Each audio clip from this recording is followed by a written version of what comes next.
Drop it.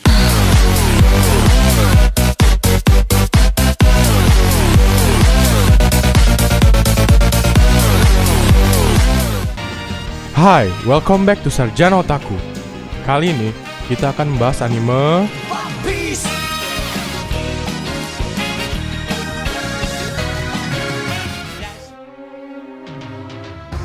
Dikarenakan sekarang One Piece sedang ada di arc Big Mom, kita akan ngebahas nih tentang kekuatan awakening dari Brook yang buah setannya berlawanan dengan Big Mom, yaitu Yomi Yomi Nomi.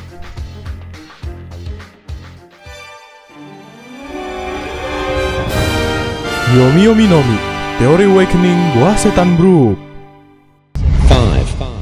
Buah setan dari Brook bernama Yomi Yomi Nomi yang diambil dari bahasa Jepang Yomi Gaeru yang berarti bangkit kembali.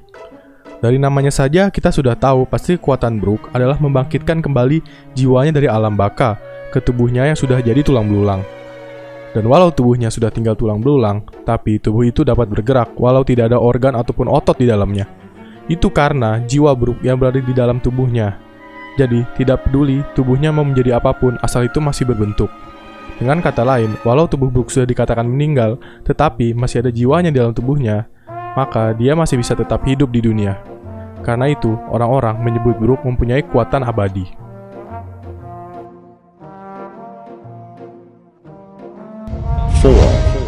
Sekarang, kita akan langsung ngebahas teori awakening dari Brook.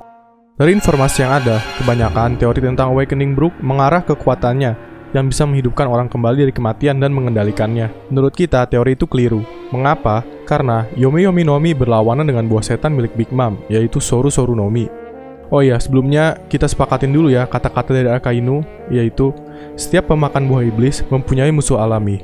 Kita ambil contoh, musuh alami merah-merah Nomi milik Ace, atau sekarang bisa dibilang milik Sabo, ialah Magu-Magu Nomi milik Akainu. Dikarenakan keduanya mempunyai konsep yang sama, yaitu elemen api atau panas. Nah oke, sepakat ya, kita lanjut. Kalau mengenai kekuatan yang berkonsep jiwa adalah Yomi Yomi Nomi dan Soru Soru Nomi. Jadi bisa disimpulkan, musuh alami Yomi Yomi Nomi adalah Soru Soru Nomi. Seperti yang kita lihat, kekuatan Soru Soru Nomi adalah memanipulasi jiwa, dan Yomi Yomi Nomi adalah membangkitkan kembali jiwa sang pemakan buah. Maka dari itu, tidak mungkin awakening Brook dapat membangkitkan orang yang sudah mati. Karena kekuatan Soru Soru Nomi pun yang memanipulasi jiwa tidak dapat membangkitkan orang mati. Yang makan buah iblis Soru Soru Nomi itu selevel Big Mom loh.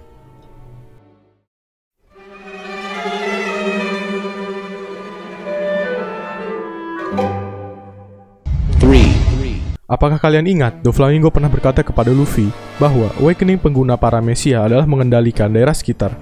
Coba kita pakai logika kita sejenak. Ya walau cerita ini adalah fiksi, tetapi tetap saja pasti Eiichiro Oda membuat cerita One Piece berdasarkan logika.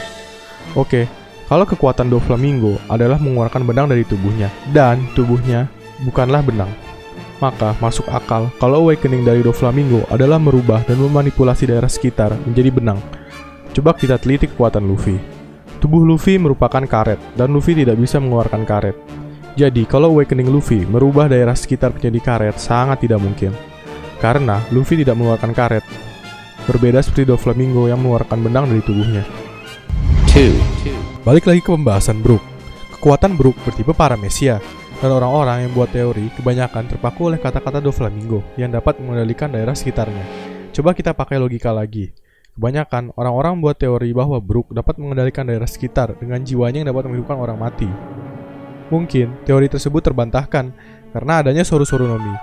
Karena dalam tidak keadaan awakening pun kekuatannya yaitu dapat menghidupkan benda-benda mati dari esensi jiwa-jiwa masyarakat yang dikumpulkan. Maka harusnya awakening yang dapat menghidupkan orang mati lebih masuk akal untuk Soru Soru Nomi. Bukan berarti awakening Soru Soru Nomi sudah pasti menghidupkan orang mati. Ini hanya sebagai contoh saja.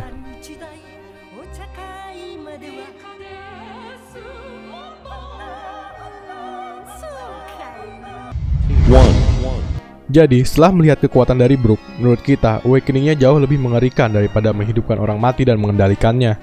Awakening dari Brook, menurut kita, adalah kekuatan yang dapat merasuki tubuh orang lain dan mengendalikannya. Kenapa kita bisa berpendapat demikian? Kalau kalian lihat, Brook dapat mengeluarkan jiwanya dari tubuhnya, dan masuk kembali ke tubuhnya sesuka hati. Dengan demikian, bisa dibilang jika Brook mencapai awakening, dia dapat merasuki tubuh orang lain dan mengendalikannya. Tentunya pasti ada batasnya.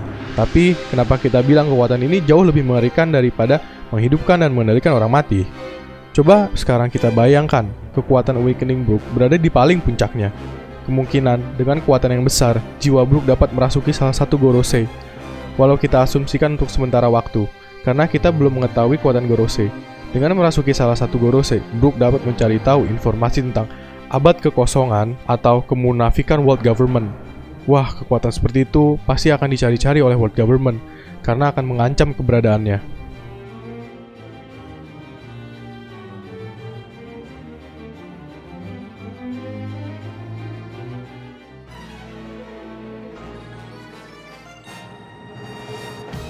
Nah, gimana teori tentang Awakening Brook? Mudah-mudahan bisa dijadikan referensi atau bahan diskusi ya.